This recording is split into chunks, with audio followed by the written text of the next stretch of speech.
Bonsoir à tous, bienvenue sur la chaîne de CryptNap, j'espère que vous allez bien. On est aujourd'hui le 4 août 2022, il est midi 16 au moment où je tourne cette vidéo.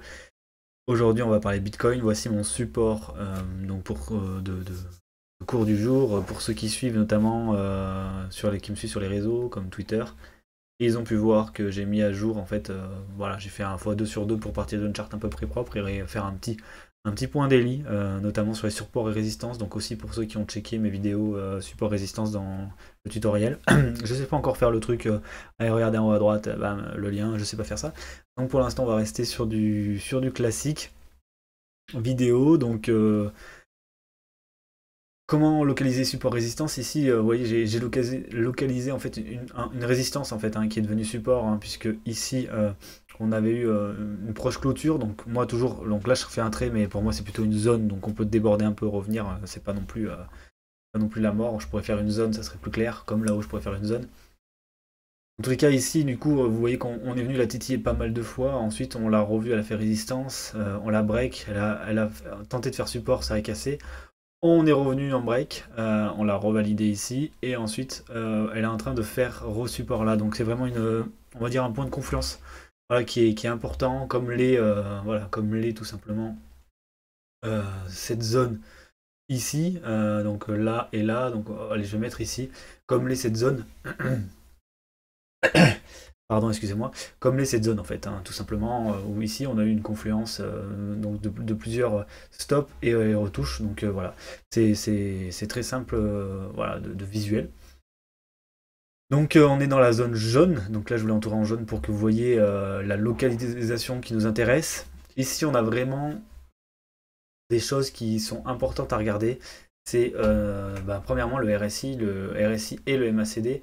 Que font-ils? Pour l'instant, ils font ni DM ni DW. On a potentiellement un début de divergence qui se crée là, mais elle n'est pas confirmée puisqu'on n'a pas cassé le point le plus bas ici.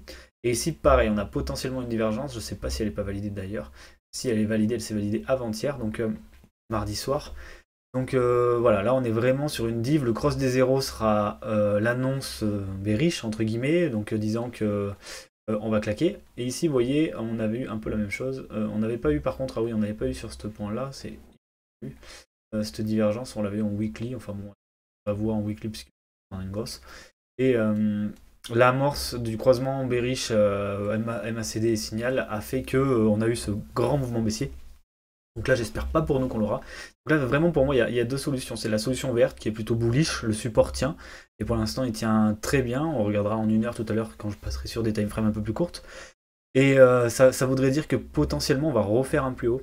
Je vois mal, quand je vois cette force-là, en fait, et quand je vois ici, si on regarde rapidement l'order flow, quand je vois le CVD aussi, en fait. Le CVD, vous voyez, là, il y a eu, si je me mets en une heure, on verra bien.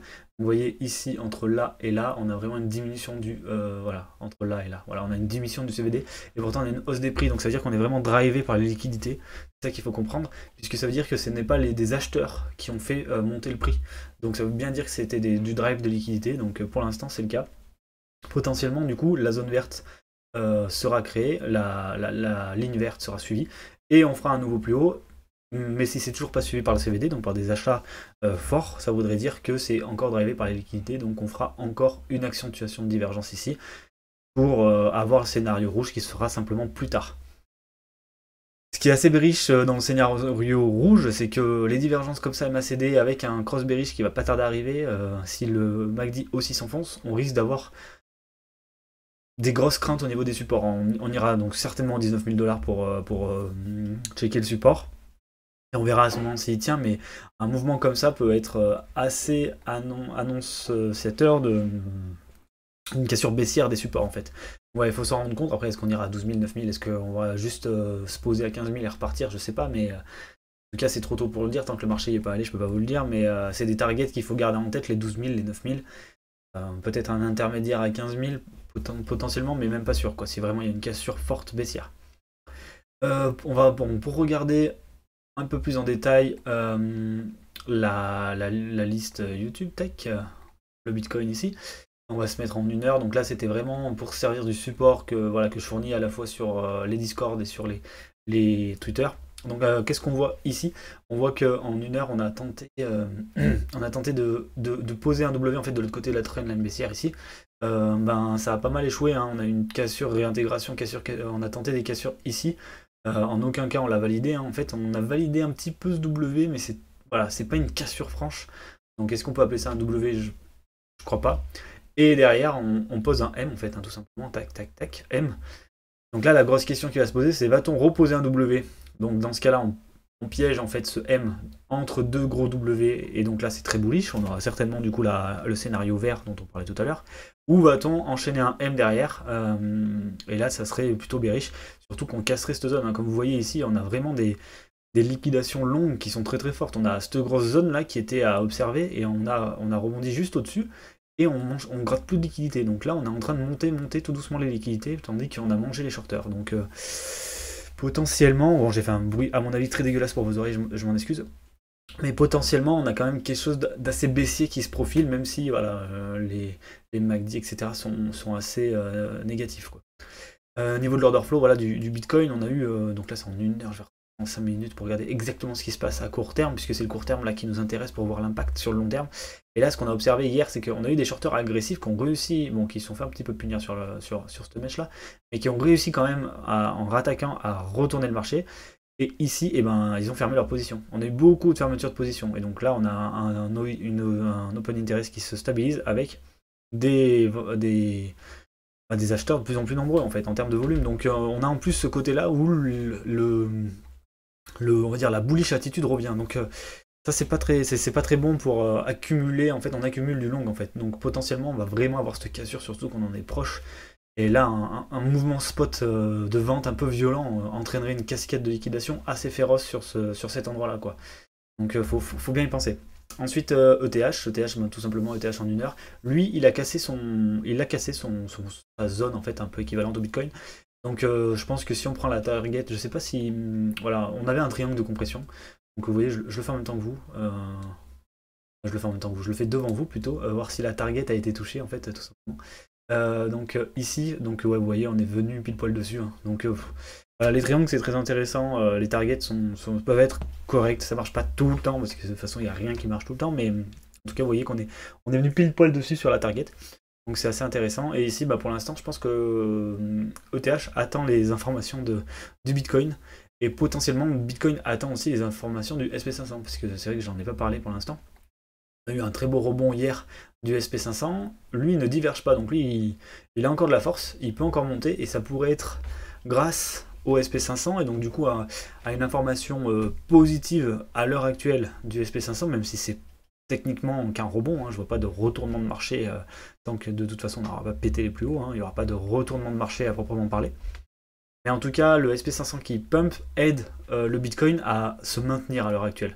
Voilà, donc par contre, un retracement violent au niveau du SPX, du SP500, donc du marché américain, risquerait d'entraîner un mouvement assez violent du niveau du Bitcoin, vu que pendant que le SPX, lui, il charge avec un momentum qui est intéressant, puisque le RSI et le MACD vont avec lui. Le Bitcoin, lui, monte sans conviction, donc ça veut dire qu'il n'y a pas tant d'acheteurs. Et ça voudrait dire que si les vendeurs se réveillent sur le marché SP500, ils vont se réveiller sur le Bitcoin, et on aura certainement une attaque baissière qui sera assez violente. Voilà, ETH ne fera que suivre BTC, on en avait parlé, la zone orange était la zone à venir chercher, boum, on est rentré dedans, on se fait rejeter, c'est normal, en plus on y est allé en divergent, voilà, on l'a aussi sur le RSI. La divergence est valide aujourd'hui, elle était déjà valide, mais comme il y a le cross des zéros, si on reste comme ça, on peut dire qu'elle est valide sur ETH. Le RSI n'a pas encore validé cette div, hein, mais en tout cas une attaque baissière serait assez logique. Donc voilà, en tout cas on est venu atteindre la target, et c'est ce qui est important de voir que voilà, on dit pas que des bêtises en général. Au niveau de l'ordre sur Ether, c'est à peu près la même chose. On a une remontée des ratios longues parce que voilà, avec un funding positif, voilà, je pense qu'il y a pas mal de longs qui se remettent en position. Est-ce que c'est bien, est-ce que c'est pas bien, c'est une autre question, mais en tout cas ils sont en train de le faire. Et là où c'est assez inquiétant, c'est sur les altcoins, hein, j'en ai déjà parlé de toute façon sur la chaîne, mais voilà, les altcoins, on a eu un retour négatif un peu ici, et là sur toute la reprise, voilà, c'est repositif si on se place en 1 heure, parce qu'en général je vous le mets en 1 heure pour pas trop rentrer dans les détails. en gros, sur la petite chute voilà, dont je vous avais parlé vers ici, puisqu'on avait des fundings très positifs, on a eu un petit peu de funding négatif, mais boum, tout de suite, augmentation des OI, assez violente hein, d'ailleurs, sur la montée là, avec beaucoup, beaucoup, beaucoup de longues. Et du coup, ça risque de causer la perte, en fait, de tout simplement avoir une attaque baissière, aussi pour punir les altcoins, comme je le dis souvent, comme je le rappelle souvent. Voilà, je pense que ça ira pour aujourd'hui, ça fait une vidéo un peu voilà, de rappel, etc., de ce qui peut se passer. N'oubliez pas la corrélation, surtout avec les marchés financiers traditionnels, parce que c'est quand même eux qui à l'heure actuelle drive. Hein. On a quand même une correspondance entre les marchés standards et le Bitcoin, notamment, qui sont très proches, même si on peut avoir des rebonds assez importants sur certains altcoins. Dans tous les cas, faites attention à vous. Comme je vous dis, je suis pas très optimiste sur la fin de l'été, peut-être septembre, hein. Peut-être que ça va prendre du temps ce que je dis et qu'on aura quelques jours aussi tranquillou en venant là, sans vraiment de force parce que le SPX monte.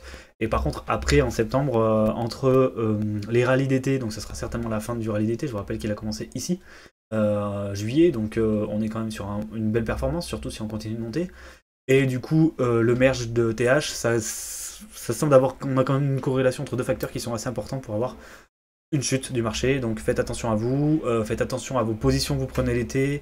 Voilà, même en tant qu'investisseur, ok, vous êtes là pour le long terme, mais est-ce que c'est pas plus intéressant de racheter plus bas, etc. Voilà, ne vous faites pas envahir par le FOMO. Faites bien votre plan de trading et votre plan d'investissement, c'est important. Et vous pouvez me retrouver sur les différents Discord qui sont dans la bio.